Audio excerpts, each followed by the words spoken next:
अब आइए इसकी व्याख्या करते हैं, इसकी तफसीर करते हैं, इसको एक्सप्लेन करते हैं, एक एक लफ्ज के ऊपर गौर करते हैं। वल अस्र, ज़माने की कसम। सबसे पहला सवाल, हम कसम क्यों खाते हैं? हम इसलिए कसम खाते हैं जब सामने वाले को हमारी बात पर यकीन ना आ रहा हो। मिसाल के तौर पर किसी का 1000 रुपया चोरी हो गया, वो मेरे पास आया, अब्दुल गफ्फार साहब मेरा 1000 रुपया चोरी हुआ है, कहीं आपने तो नहीं लिया है? मैंने कहा नहीं भाई मैंने नहीं लिया है। मैंने अगर इतना कहा कि मैंने नहीं लिया है तो सामने वाले को डाउट हो सकता है, लेकिन अगर मैं ये कह दूं कि भाई साहब अल्लाह की कसम मैंने आपका पैसा नहीं लिया है, सामने वाला यकीन कर लेगा ये अल्लाह की कसम खा रहा है। यही तो होता है कसम का मतलब। कसम क्यों खाते हैं? ताकीद के लिए, अपनी बात को मजबूत बनाने के लिए। अब सवाल ये पैदा होता है कि अल्लाह ताला कसम क्यों खा रहा है? क्या नऊज़ुबिल्लाह अल्लाह ताला को ये डाउट है कि मेरे बंदे मेरी बात नहीं मानेंगे, मेरे बंदों को मेरी बात में शक होगा?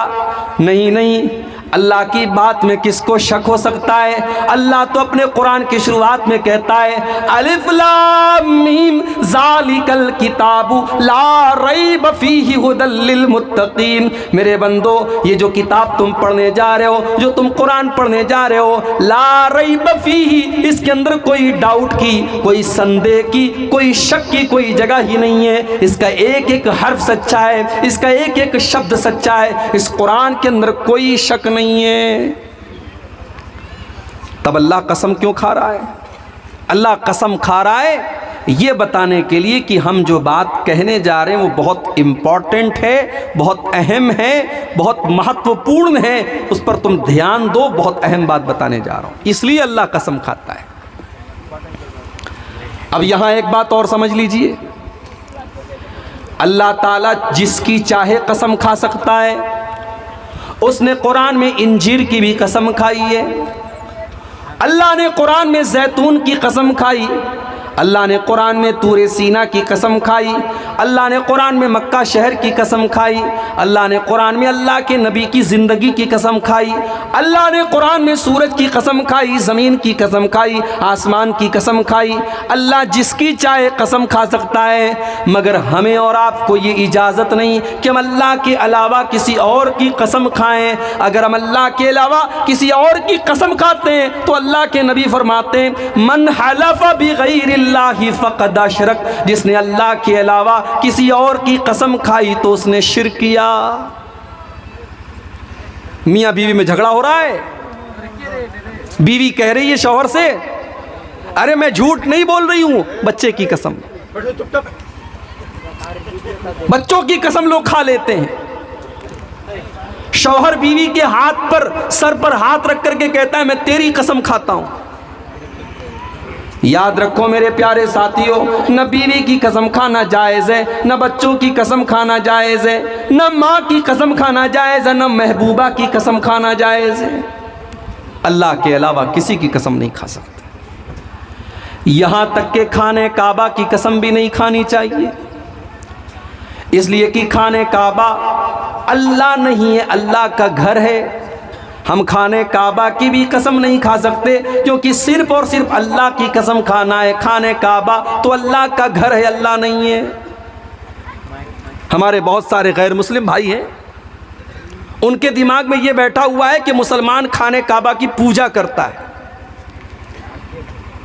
उनको जाकर के सही बुखारी की वो हदीस पढ़ के सुना देनी चाहिए मेरे भाइयों कि हज़रत उमर फारूक रज़ी अल्लाह ताला अन्हु खाने काबा का तवाफ़ कर रहे थे, और खाने काबा का तवाफ़ करते हुए जब हजर अस्वद के पास पहुँचे, हजर अस्वद वही पत्थर है, काला पत्थर कि तवाफ़ के दौरान जिसको चूमा जाता है। हज़रत उमर फारूक रज़ी अल्लाह ताला ने उस पत्थर को चूमा और चूम करके क्या कहा, इन्नी आलमु अन्नका हजरुन मा तनफउ वला तज़ुर्रु, ऐ हजरे अस्वद, मैं जानता हूं कि तू एक पत्थर है, तू नफा नुकसान का मालिक नहीं है, तू किसी को फायदा नहीं दे सकता, तू किसी का नुकसान नहीं कर सकता। अगर मेरे नबी ने तुझे न चूमा होता तो मैं तुझे न चूमता, क्योंकि तुझे चूमना मेरे नबी का तरीका है, मेरे नबी की सुन्नत है, इसलिए मैं तुझे चूम रहा हूं। हजरत उमर ने दुनिया वालों को संदेश दे दिया कि मुसलमान हजरे अस्वद की पूजा नहीं करता है, और हजरत बिलाल ने खाने काबा की छत पे खड़े होकर के अजान दे करके ये साबित कर दिया कि मुसलमान खाने काबा की पूजा नहीं करता। मुसलमान अगर खाने काबा का तवाफ करता है, उसकी परिक्रमा करता है, तो इसलिए करता है क्योंकि अल्लाह का आदेश है, अल्लाह का हुक्म है, उसके रसूल का तरीका है। खाने काबा हमारे नज़दीक मुक़द्दस तो है, मगर हम खाने काबा की इबादत नहीं करते, इसीलिए खाने काबा की, आप खाने काबा की कसम नहीं खा सकते। अगर आपको कसम खाना है तो आप कहेंगे रब्बे काबा की कसम, आप काबा की कसम नहीं खा सकते। एक और मसला याद कर लो, कुरान की कसम खा सकते हैं कि नहीं? बोलो भाई, खा सकते हैं कि नहीं खा सकते? खाते तो हैं लोग, बल्कि खाने का कुरान की कसम को तो सबसे ज्यादा अहमियत दी जाती है। भाई भाई में झगड़ा हो जाता है, अगर कोई भाई कुरान उठा करके कोई कसम खा ले तो पूरा ज़माना कहता है यार उसने कुरान उठा के कसम खाई है, उसकी बात गलत नहीं हो सकती। याद रखो मेरे भाई, कुरान की कसम खा सकते हैं क्योंकि कुरान अल्लाह का कलाम है। जैसे अल्लाह की कसम खाना जायज़ है, वैसे अल्लाह के कलाम की कसम खाना जायज़ है, मगर कुरान हाथ में लेकर के कसम खाना जायज़ नहीं है, क्योंकि जो कुरान जो हमारे सामने मौजूद है, ये कुरान तो कागज़ का है, इसके पेज तो कागज़ के हैं, ये कागज़ और ये इसके ऊपर जो कागज़ लगा हुआ है ये अल्लाह का कलाम नहीं है, बल्कि उसके अंदर जो बातें लिखी हैं वो अल्लाह का कलाम है। तो हम ज़ुबानी तौर पर कह सकते हैं कि कुरान की कसम, लेकिन कुरान हाथ में लेकर के अगर हम कहते हैं कि कुरान की कसम खाता हूं तो ये गलत है, और ये तरीका नबी से साबित नहीं, सहाबा से साबित नहीं। तो जो लोग अपने झगड़ों में कुरान उठा के कसम खाते हैं वो गलत करते हैं, इस हरकत से बाज आ जाए।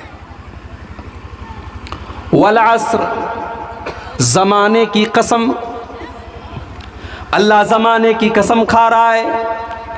गोया अल्लाह ताला ये मैसेज दे रहा है, ये संदेश दे रहा है, ये पैगाम दे रहा है, मेरे बंदो ये जो ज़माना है, ये जो टाइम है, ये जो समय है, इसकी कदर करो, ये बड़ा कीमती है। अगर समय तुम्हारे पास आज है तो कल नहीं होगा। इस समय की कसम खा करके अल्लाह ताला समय की अहमियत बता रहा है, टाइम की अहमियत बता रहा है। लोग बोलते हैं ना वक्त बहुत ख़राब है, कुछ लोग बोलते हैं ज़माना बहुत ख़राब है। नहीं बोलना चाहिए ऐसा, ज़माना ख़राब नहीं होता, वक्त ख़राब नहीं होता, ख़राब हम और आप होते हैं। ज़माना तो अल्लाह ताला चलाता है, वक्त को तो अल्लाह ताला चला रहा है, इसलिए ऐसा नहीं बोलना चाहिए वक्त बहुत ख़राब है। बहुत से लोग बोल देते ना, किसी दिन अगर कोई हादसा हो जाए तो लोग बोलते थे पता नहीं आज किसकी शक्ल देखी थी, मेरी बाइक का एक्सीडेंट हो गया। कारोबार में नुकसान हो जाए लोग बोल देते हैं पता नहीं आज किसकी शक्ल देख करके आया था, मेरा कारोबार में नुकसान हो गया। गलत है, ये चीज़ हराम है। किसी की शक्ल देखने से कोई नुकसान नहीं होता, किसी की शक्ल देखने से कोई हादसा नहीं होता, और न ज़माना ख़राब होता है न वक्त ख़राब होता है। इसीलिए अल्लाह के नबी फरमाते हैं, बुखारी की रिवायत है, अल्लाह ताला फरमाता है यूज़ीनी इब्नु आदम, आदम का बेटा मुझे तकलीफ़ पहुंचाता है। यसुब्बुद्दहरा, और आदम का बेटा तो ज़माने को गाली देता है, ज़माने को बुरा भला कहता है। वह अनद्दारू, जबकि मैं खुद ज़माना हूँ। उक़ल्लिबुल लैला वन नहार, ज़माने को तो मैं चलाने वाला हूँ, रात और दिन को तो मैं चलाता हूँ। जो ज़माने को गाली देता है, जो ज़माने को बुरा भला कहता है, वो गोया कि अल्लाह ताला को बुरा भला कहता है। तो ज़माने को गाली मत दो, अल्लाह ने ज़माने की कसम खाई, और अल्लाह ने यह पैगाम दिया कि अपने टाइम की कद्र करो। मेरे नौजवान साथियों, आज सबसे ज़्यादा अगर कोई चीज़ बर्बाद की जा रही है तो टाइम बर्बाद किया जा रहा है। फेसबुक के ऊपर रात भर लगा रहने वाला मेरा नौजवान भाई, और दिन भर मोबाइल पर चैटिंग करने वाला मेरा नौजवान भाई, बड़े प्यार से, बड़े प्रेम से, बड़ी मोहब्बत से कहना चाहूँगा, ये जवानी फेसबुक पर चैटिंग करने के लिए तो नहीं मिली है, ये यूट्यूब के शॉर्ट्स देखने के लिए तो नहीं मिली है, ये फेसबुक के रील्स देखने के लिए तो नहीं मिली है। ये जवानी तो अल्लाह को राज़ी करने के लिए मिली है। इस जवानी में आप अल्लाह को राज़ी कर लेंगे, बुढ़ापे में नहीं कर पाएंगे। जो जवानी में आप काम कर लेंगे वो बुढ़ापे में नहीं कर पाएंगे। इसीलिए अल्लाह के प्यारे नबी फरमाते हैं, इग़तनिम खमसन क़ब्ल खमसिन, 5 चीज़ों की कदर करो, 5 चीज़ों की वैल्यू को समझो 5 चीज़ों के आने से पहले। शबाबक क़ब्ल हरमिक, अपनी जवानी की कदर करो इसके पहले कि बुढ़ापा आ जाए। वस्सिहतक क़ब्ल सक़मिक, अपनी तंदुरुस्ती की कदर करो इसके पहले कि तुम बीमार हो जाओ। पाकिस्तान का एक नौजवान, उसका फेसबुक के ऊपर फोटो भी आया था, बॉडी बिल्डर था, उसका खूबसूरत जिस्म देख करके कोई कह नहीं सकता था ये कभी बीमार पड़ेगा। शायद उसके जैसा बॉडी बिल्डर बहुत कम देखने को मिलता है।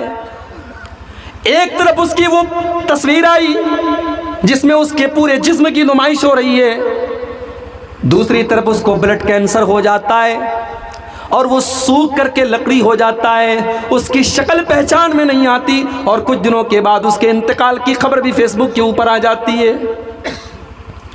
मेरे नौजवान साथियों, आज आपके पास सेहत है, तंदुरुस्ती है, आप मौज मस्ती कर रहे हैं, कोई शराब पी रहा है, कोई ज़िना कर रहा है, कोई गुटखा खा रहा है, कोई पान मसाला खा रहा है, कोई नाच गाने में व्यस्त है। मेरे प्यारे साथी, किस बात की क्या गारंटी है कि ये तंदुरुस्ती हमेशा आपके पास रहेगी? अगर आज अल्लाह ने तंदुरुस्ती दी है, इस तंदुरुस्ती की हालत में आप जितनी नमाज पढ़ सकते हैं, कल बीमारी की हालत में आप नहीं पढ़ पाएंगे।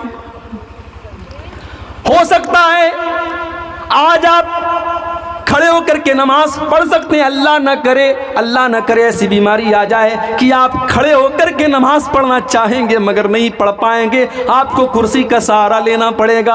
आज भी देखो कितनी मस्जिद में लोग आज कुर्सी पर बैठ करके नमाज पढ़ते हैं। अल्लाह ने उनको इस लायक भी नहीं बनाया कि वो ज़मीन के ऊपर सजदा कर सकें। अगर अल्लाह ने आपको इस लायक बनाया है कि आप अल्लाह की बारगाह में सही सलामत सजदा कर सकते हैं, तो मेरे प्यारे साथियों, इस नेमत पर आप अल्लाह का शुक्र अदा कीजिए और इस सेहत की कदर कीजिए। वस्सिहतक क़ब्ल सक़मिक, अपनी तंदुरुस्ती की कदर करो इसके पहले कि तुम बीमार हो जाओ। वग़िनाक क़ब्ल फ़क़रिक, और अपनी दौलत की कदर करो इसके पहले कि तुम फ़कीर हो जाओ। अगर आज अल्लाह ने नवाजा है, अगर आज अल्लाह ने दौलत दी है, तो इस दौलत की कदर करो और इस दौलत को अल्लाह की राह में खर्च करो। गरीबों की मदद करो, यतीमों की मदद करो, बेसहारों को सहारा दे दो, गरीबों को कंबल दे दो, बेसहारों को सहारा दे दो। हो सकता है कि कल आपको सहारे की ज़रूरत पड़ जाए, आज आप दूसरों को देने के लायक है, अल्लाह न करे ऐसी नौबत आ जाए कि आपका हाथ किसी और के आगे फैलाना पड़ जाए। वग़िनाक क़ब्ल फ़क़रिक, अपनी दौलत की कदर करो इसके पहले कि तुम फ़कीर हो जाओ। वफ़राग़क क़ब्ल शुग़लिक, और अपने टाइम की कदर करो, अपने समय की कदर करो इसके पहले कि तुम बिज़ी हो जाओ। कभी सोचो मेरे भाई, अपनी ज़िंदगी में फ्लैशबैक करके देखो,